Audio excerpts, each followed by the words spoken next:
Assalamualaikum warahmatullahi wabarakatuh. Apa kabar sobat-sobat semuanya? Semoga kita dalam keadaan sehat jasmani dan rohani, tidak kekurangan satu apapun. Oke, mari kita lanjutkan ceritanya.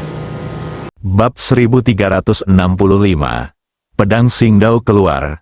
Tindakan tiba-tiba Dao Zong tidak hanya mengejutkan Shen Yong dan yang lainnya, tetapi juga membingungkan Jun Yu dan yang lainnya. Mengapa Dao Zong tiba-tiba menjadi gila? Dao Zi, sang pemimpin, mengabaikan semua orang dan berjalan cepat ke arah Ye Guan. Dia membungkuk hormat dan berkata, "Kaisar Guan, sejak kematian Kaisar Agung, Sekte Dao kita telah hidup dengan kacau, menyia-nyiakan waktu bertahun-tahun yang tak terhitung jumlahnya.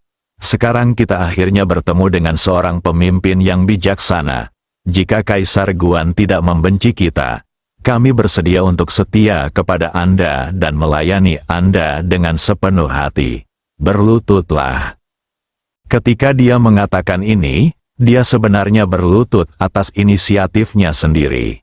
Orang kuat Sekte Dao lainnya semuanya terkejut. Mereka tidak menyangka Dao Zi akan melakukan ini. Namun saat mereka melihat Dao Zi dan Dao Chen berlutut, mereka semua ikut berlutut. Dao Zi yang berada di depan, menundukkan kepalanya, suasana hatinya penuh kegembiraan. Dia tahu bahwa Kaisar Guan di depannya pasti tengah berencana untuk menguasai seluruh alam semesta 10 desolet.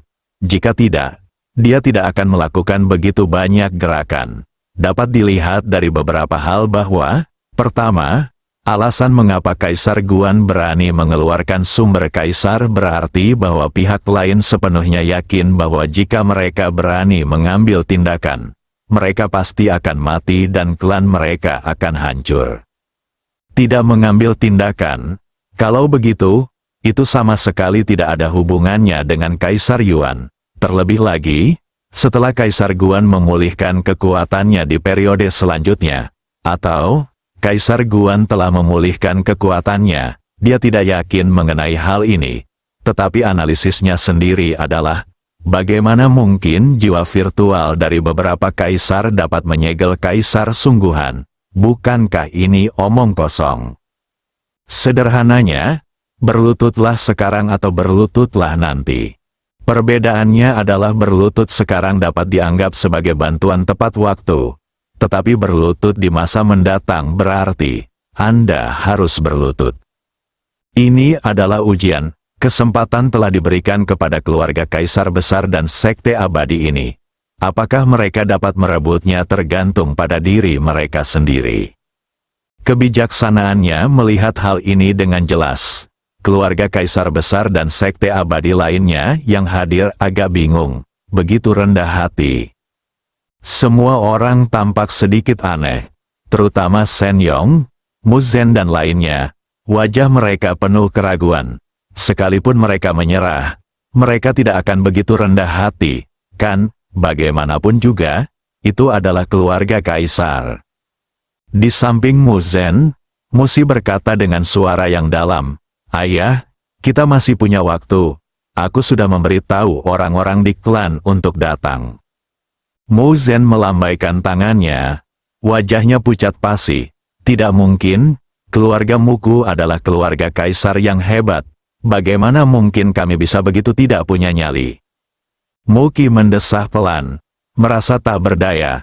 Tak jauh dari situ, Di Jingzhao menatap Ye Guan dengan saksama. Diling juga melirik Ye Guan.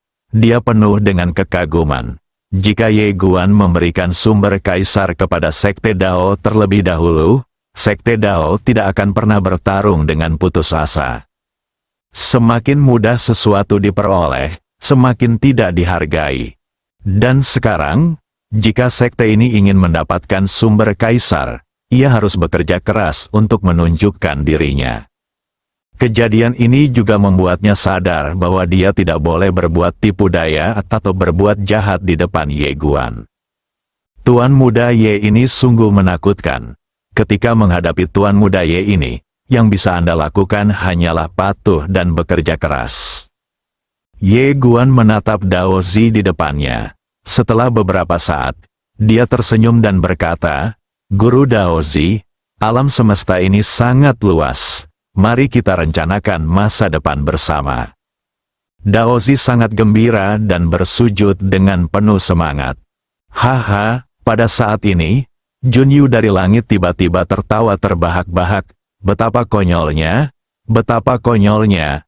Aku tidak pernah menyangka bahwa sekte Daomu akan begitu tak tertahankan. Daozi, jika leluhur sekte Daomu tahu bahwa sekte Daomu begitu menyanjung dan merendahkan hari ini, aku bertanya-tanya apakah mereka akan begitu marah hingga mereka akan mati. Daozi perlahan berdiri dan melirik Junyu dan yang lainnya. Kalian tidak layak menjadi penasihatku. Junyu berkata dengan galak. Mengapa kamu berpura-pura begitu sombong? 3 lawan 3. Kita masih punya kesempatan menang. Bunuh. Dia tahu bahwa dia tidak punya jalan keluar sekarang dan hanya bisa bertarung sampai mati. Pada saat ini, pemimpin sekte pedang kaisar, Gong Suang, tiba-tiba menghunus pedangnya dan meraung, bunuh. Saat berkata demikian, tiba-tiba dia menusuk seorang pendekar keluarga Jun di sampingnya dengan pedangnya. Pendekar itu tertusuk tepat di badannya sebelum dia sempat bereaksi. Perubahan yang mendadak itu mengejutkan semua orang yang hadir. Pemimpin sekte pedang kaisar tiba-tiba meraung lagi, bunuh, bunuh, lindungi kaisar Guan kita. Oh sial, akhirnya tiba gilirannya untuk tampil. Begitu dia selesai bicara, para orang kuat dari sekte pedang kaisar di sekelilingnya bergegas menuju para orang kuat dari keluarga Jun di samping mereka. Orang-orang kuat dari keluarga Jun tidak menyangka bahwa sekte pedang kaisar akan tiba-tiba berbalik melawan mereka.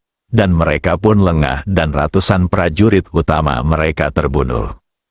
Gong Suang, Junyu meraung, matanya merah. Apa yang kau lakukan? Apa yang kau lakukan? Persetan denganmu, Gong Suang berkata dengan marah. Aku adalah pasukan kaisar yang menutupi matahari, dan kalian, para bajingan, berani merencanakan untuk membunuh kaisar. Kalian benar-benar tidak tahu bagaimana hidup atau mati. Bunuh saja. Tentara kaisar menutupi matahari. Setelah mendengar kata-kata Gong Suang, semua orang di lapangan menjadi bingung. Mengapa tiba-tiba berubah? Di bawah, Di Jingzhao perlahan menoleh untuk melihat Ye Guan. Dia menatap Ye Guan dengan tangannya yang sedikit gemetar.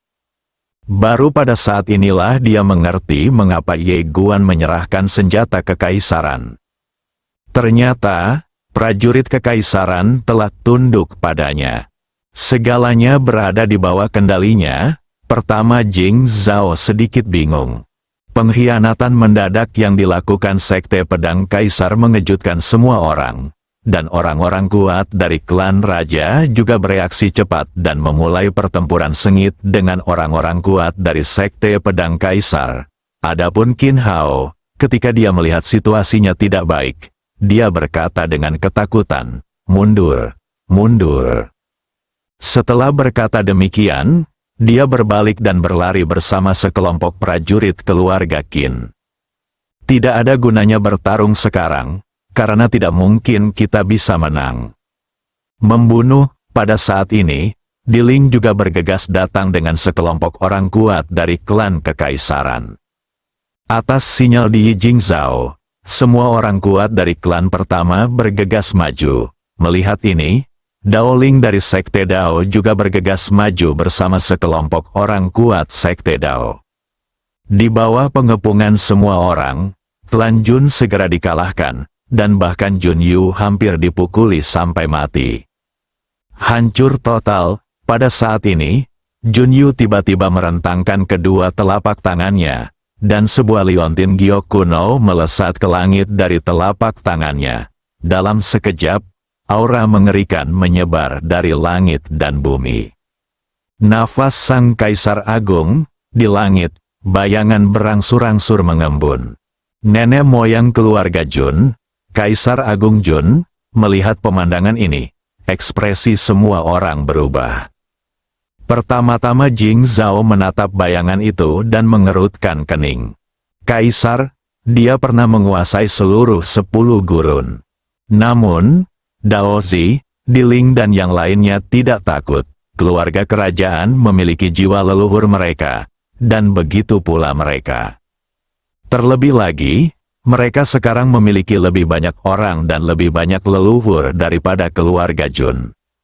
Setelah Kaisar Jun muncul, dia perlahan melirik sekelilingnya, dan akhirnya, tatapannya jatuh pada Ye Guan.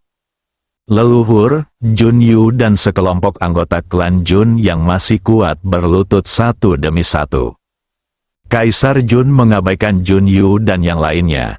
Dia menatap Ye Guan dan bertanya, "Aku penasaran apakah Kaisar Guan dapat menyelamatkan nyawa semua anggota klan Junku." Ye Guan menggelengkan kepalanya. Tidak, Kaisar Jun menatapnya. Dalam 600 tahun terakhir di 10 tanah terlantar, lebih dari selusin kaisar telah muncul, dan tidak ada satupun dari mereka yang membantai keluarga kaisar setelah ia menjadi kaisar. Jika Kaisar Guan membuat preseden hari ini, maka jika seseorang kemudian menjadi kaisar, bukankah Kaisar Guan akan takut keluarganya akan dibantai? Ye Guan tersenyum dan berkata, "Sejujurnya, aku tidak terlalu takut. Bunuh dia, dia masih sedikit takut, tapi bunuh saja keluarganya." Dia bertepuk tangan, sambil mengeluarkan suara, tepuk, tepuk. Kaisar Jun sedikit mengernyit. Ye Guan tersenyum dan berkata, "Aku bukan orang yang suka melanggar aturan. Karena Kaisar Jun ingin bersikap masuk akal, maka aku akan memberitahumu sesuatu.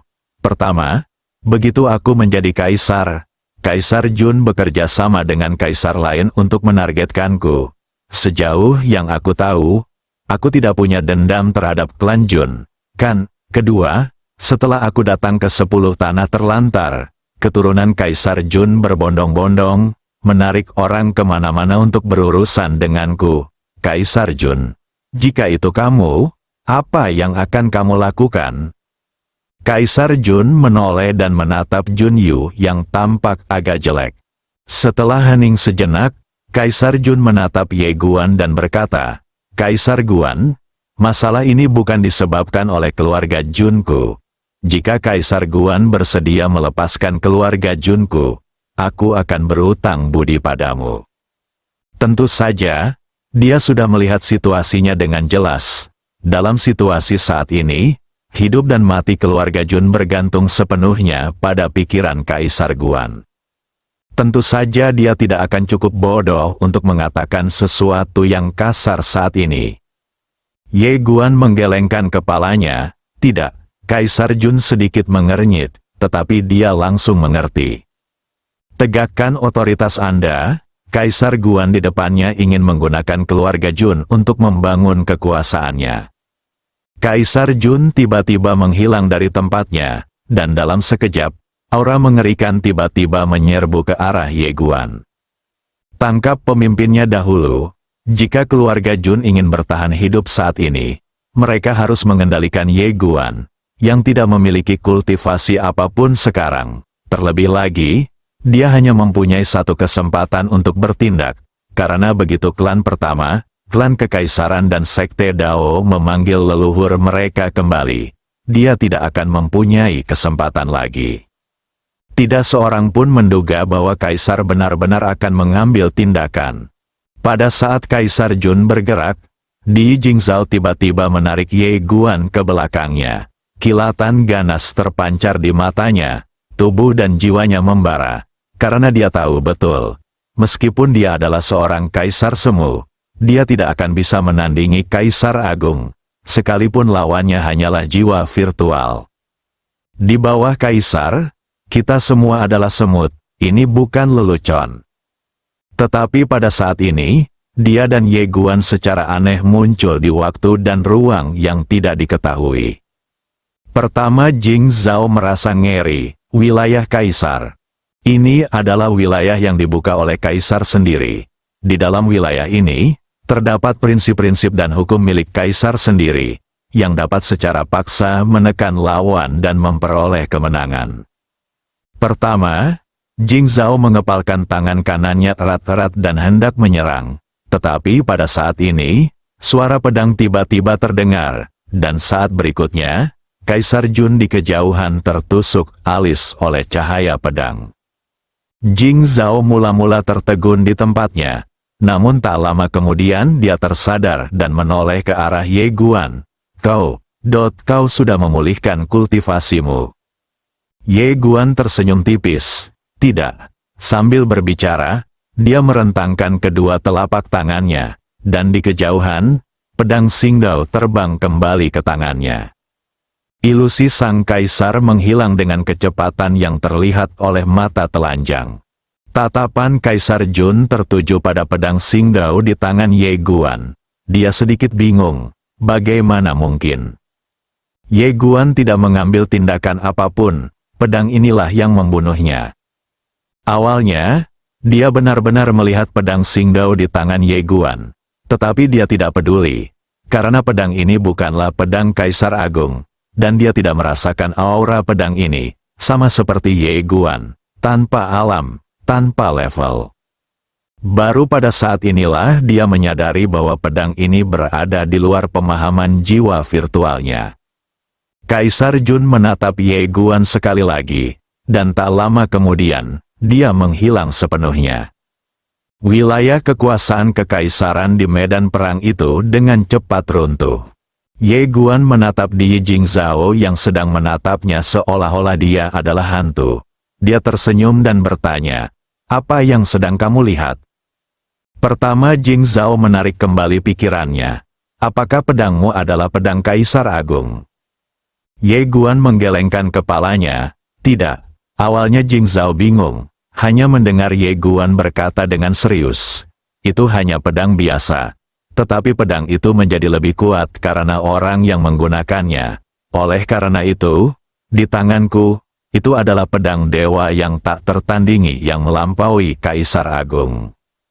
Bab 1366, Kaisar tidak pernah bercanda. Melihat Ye Guan berbicara omong kosong, Di Jing Zhao menatapnya dan menggelengkan kepalanya sedikit.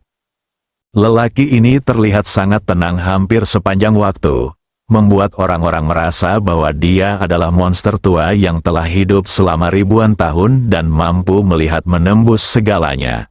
Berdiri di depannya, seolah-olah Anda tidak mengenakan pakaian apapun, tetapi sebagian besar waktunya, dia seperti remaja, tertawa dan bercanda, tidak seperti kaisar sama sekali. Dia yang mana, pada saat ini, wilayah kekaisaran telah hancur.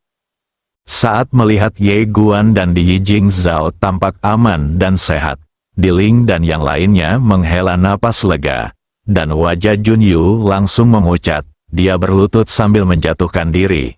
"Kaisar Guan, klan Junku bersedia menyerah. Tolong beri klan Junku kesempatan." "Klan Junku?"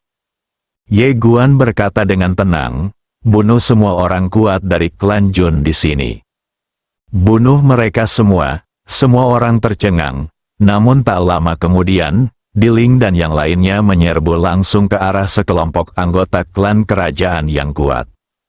"Ye Guan," Jun Yu tiba-tiba meraung, "Aku tidak akan pernah melepaskanmu, bahkan jika aku mati, aku mengutukmu atas nama surga. Kesembilan klanmu akan dimusnahkan, kesembilan klanmu akan dimusnahkan."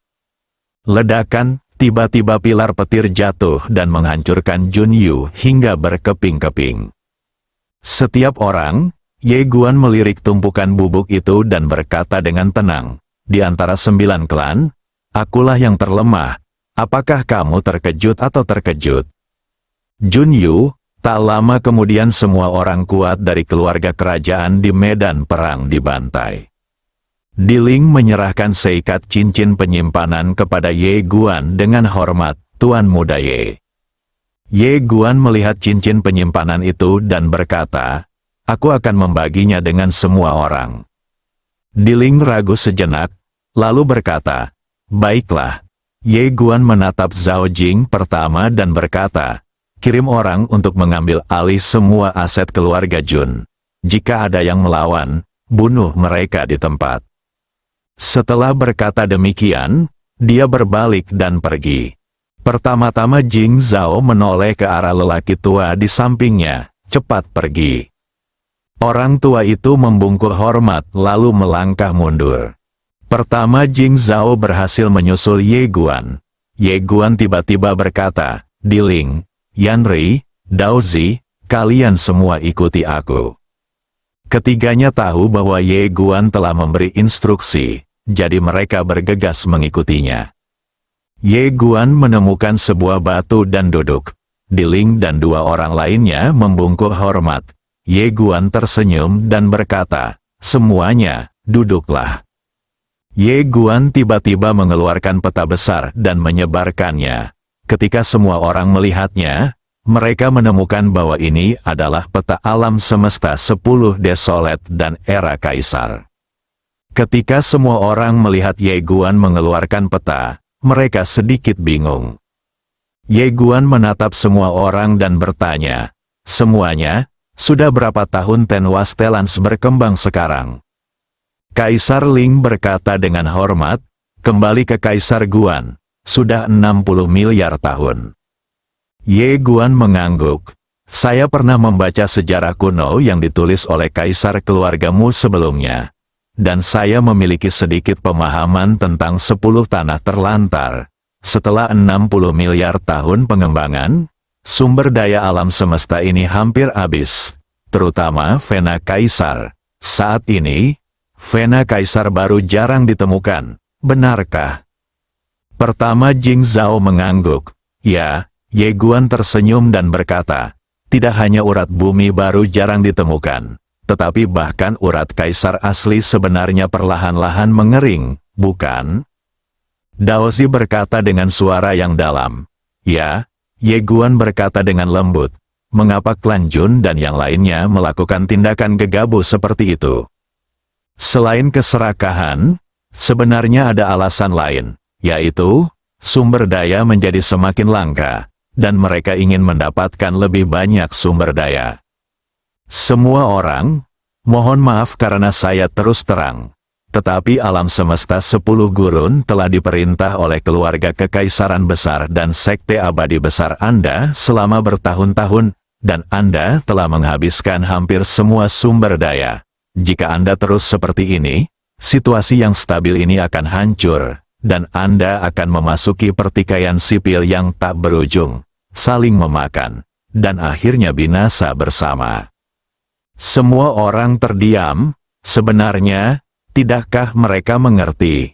Saat ini, semua keluarga kaisar utama dan sekte abadi mencari stabilitas, tetapi itu hanya di permukaan. Mereka semua sedang merencanakan di balik layar. Mereka sedang merencanakan leluhur mana yang akan memasuki masa kelemahan. Begitu memasuki masa kelemahan, mereka akan menyerang secara berkelompok, menghancurkannya sepenuhnya, membagi wilayahnya, dan merampas harta keluarganya. Dapat dikatakan jika Ye Guan tidak ada di sana saat ini, klan pertama pasti akan musnah karena semua orang sudah memperhatikan mereka. Ini pula sebabnya mengapa Jing Zhao pertama memilih mengambil pendekatan yang tidak konvensional sebelumnya. Diling tiba-tiba bertanya, apa maksud Ye Zhao? Ye Guan melihat peta dan berkata, keluarlah dari 10 tanah terlantar. Semua orang terkejut. Ye Guan menatap semua orang. 10 tanah terlantar tidak lagi memiliki sumber kaisar.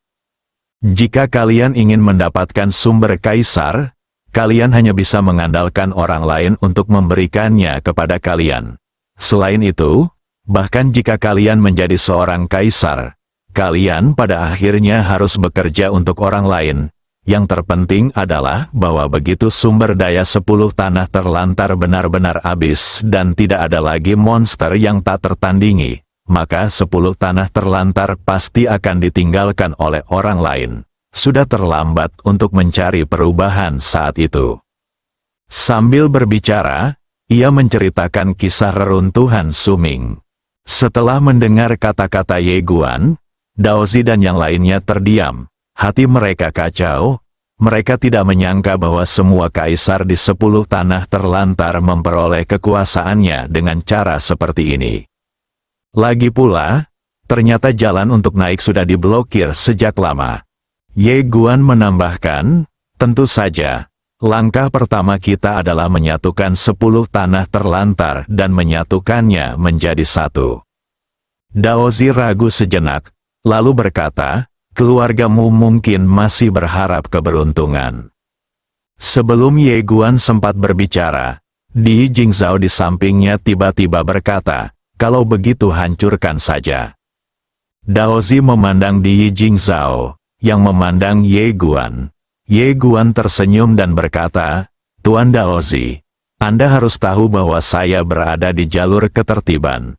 Oleh karena itu, saya perlu membangun tatanan baru di 10 tanah terlantar. Untuk membangun tatanan baru, langkah pertama adalah mengakhiri situasi panglima perang yang menguasai 10 tanah terlantar. Tentu saja, saya, Ye Guan, tidak ada di sini untuk merampok, dan saya tidak peduli dengan barang-barang mereka. Sambil berbicara, dia melirik ke arah semua orang dan berkata sambil tersenyum, maafkan saya karena terus terang. Tetapi jika bukan karena pembentukan ordo ini, saat para leluhur bergabung untuk menyegel saya, semua keluarga Kaisar Agung dan semua sekte abadi di 10 tanah terlantar pasti sudah musnah. Mendengar ini, wajah semua orang berubah. Ye Guan melanjutkan, jangan gugup, aku tidak akan menyelesaikan masalah denganmu nanti. 10 tanah terlantar harus bersatu sekarang. Tidak ada ruang untuk negosiasi. Ye Guan tidak menggurui. Sepanjang sejarah, apakah ada orang yang menaklukkan dunia dengan mengandalkan kebajikan untuk memenangkan hati orang lain? Ye Guanli bertekad untuk menyatukan seluruh alam semesta. Sialan, dengan memenangkan hati orang-orang dengan kebajikan. Apa gunanya bermain-main dengan bulu ayam? Kebajikan dan kebenaran adalah hal-hal yang hanya dapat dibicarakan setelah menaklukkan dunia.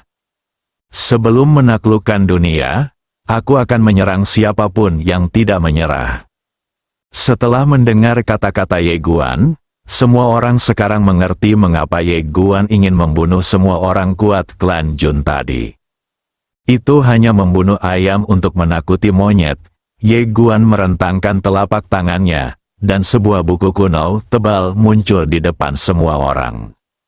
Ye Guan berkata, ini adalah hukum Guangxuan, fondasi ordoku.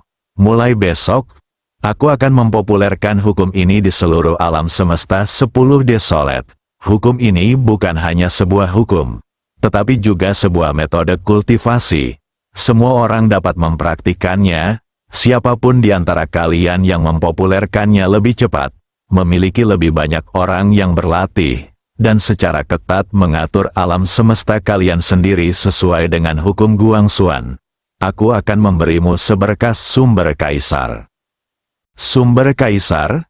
Begitu kata-kata itu diucapkan, ekspresi semua orang langsung berubah. Daozi berkata dengan suara gemetar, Kaisar Guan, apakah Anda serius? Ye Guan mengangguk, tentu saja, Kaisar tidak pernah bercanda. Dia tentu tahu bahwa pencegahan dan kekuatan saja tidak cukup, dan dia juga membutuhkan manfaat. Hanya jika ada keuntungan maka orang lain bersedia bekerja untuknya. Amati metode misterius ini.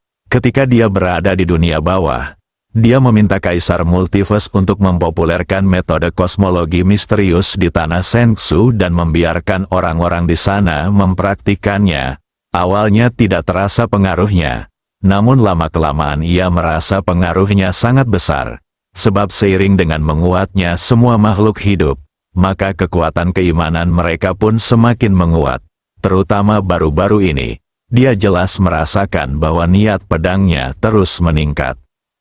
Jelas, kekuatan mereka yang berlatih Guangxuan Fa di tanah Shenzhou dan alam semesta Guangxuan telah mengalami perubahan yang mengguncang bumi.